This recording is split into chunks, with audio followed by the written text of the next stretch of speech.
Cuando esto lo ponemos en términos humanos, por ejemplo, cuando nace un bebé en el mundo, lo primero que necesita es realmente un alimento adecuado. Puede que sea un bebé muy saludable, pero si no recibe alimento adecuado, pronto empezará a debilitarse y tarde o temprano morirá. Lo mismo sucede con el cristiano nacido de nuevo. Cuando usted nace de nuevo, tiene en su interior una nueva naturaleza, una nueva persona, en usted que pide alimentos a gritos. Ya sabe, cuando los bebés no reciben alimentos, ¿sabe lo que hacen? Lloran. Y hay algo dentro del cristiano nacido de nuevo que empieza a llorar si no recibe alimento. Lo maravilloso acerca de la palabra de Dios no solo es la semilla que produce nuestra vida, sino el alimento que nutre la nueva vida. Y las Escrituras lo dicen claramente. Bien, ahora volvamos a Primera de Pedro. En el primer capítulo, él habla acerca de nacer de nuevo, de semilla incorruptible. Luego continúa en el capítulo, y en el capítulo 2 empieza con un pues. Tal vez me ha oído decir, y si no, lo oirá en este momento. Cuando en la Biblia usted encuentra un pues, tiene que investigar qué función cumple la expresión, y este pues se refiere al nuevo nacimiento, ¿lo ve? Esto sucede cuando usted nace de nuevo.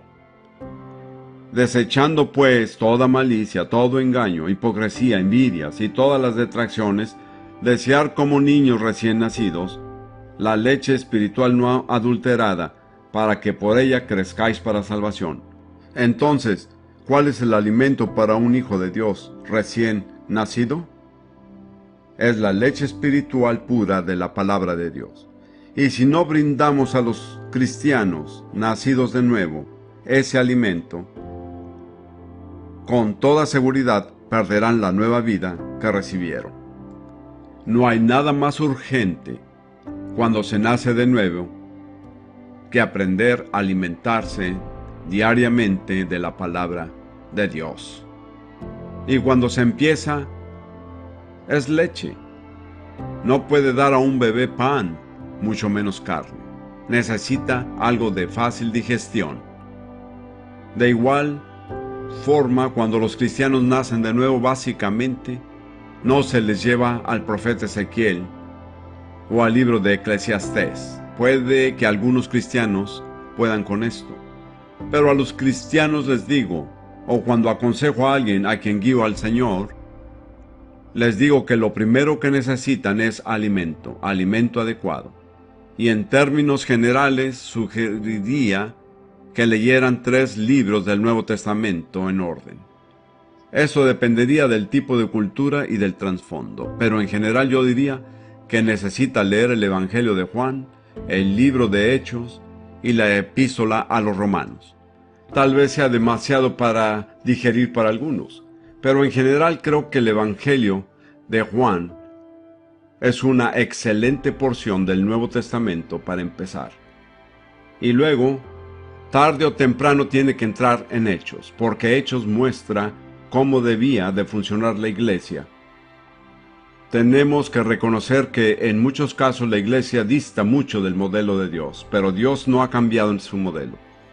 Y luego Romanos, tal vez lo recomiendo particularmente por mi trasfondo filosófico, pero creo que hay un momento en que los cristianos necesitan entender las verdades prácticas de Romanos. La mayoría de comentaristas de la Biblia estarían de acuerdo en afirmar que si se quiere entender el Evangelio, hay que leer el libro de Romanos. No digo que sea fácil, pero vale la pena empezar. He enseñado mucho acerca de Romanos y nunca he sentido que lo he agotado. Cada vez que termino de enseñar sobre el libro pienso que hubiera deseado expresarlo mejor, o de repente descubro cosas de las que no era consciente. Así que al ritmo que sea, el bebé cristiano recién nacido necesita la leche de la palabra de Dios. Digo a las personas como un ejemplo que si alguien es nacido de nuevo y estoy dando un consejo, digo que lo primero que necesitan es leer la Biblia, leerla diariamente. no la lea solamente los domingos, yo diría que cada mañana y cada noche. Así crecerá. En segundo lugar, con su lectura de la Biblia, empiece a aprender a orar. Suelo decir que cuando usted lee la Biblia es Dios quien le habla. Cuando usted ora es usted quien le habla a Él. De modo que si usted junta la lectura de la Biblia con la oración, tiene comunión con Dios.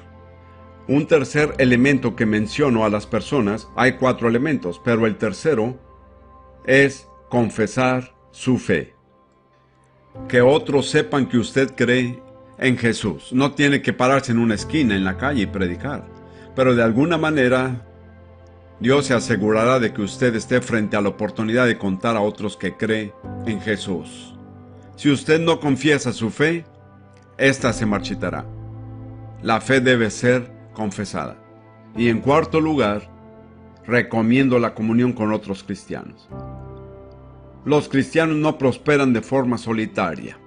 Se necesitan mutuamente, necesitan estar en un lugar donde se proclama la palabra de Dios con regularidad. Necesitan tener oportunidades para adorar con otros cristianos. Entonces, veamos cómo resumimos esto, porque estoy seguro de que muchos de ustedes han tenido o tendrán el privilegio de guiar a otros a Cristo. Yo sugeriría que estas son las 4 cosas que tiene que impartirles. Leer la Biblia, orar, que es hablar con Dios, no en un lenguaje religioso, sino con sencillez. Confesar su fe y buscar la comunión cristiana. Pero yo siempre pongo la lectura de la Biblia primero, porque si usted lee la Biblia con inteligencia, ella lo llevará a todo lo demás.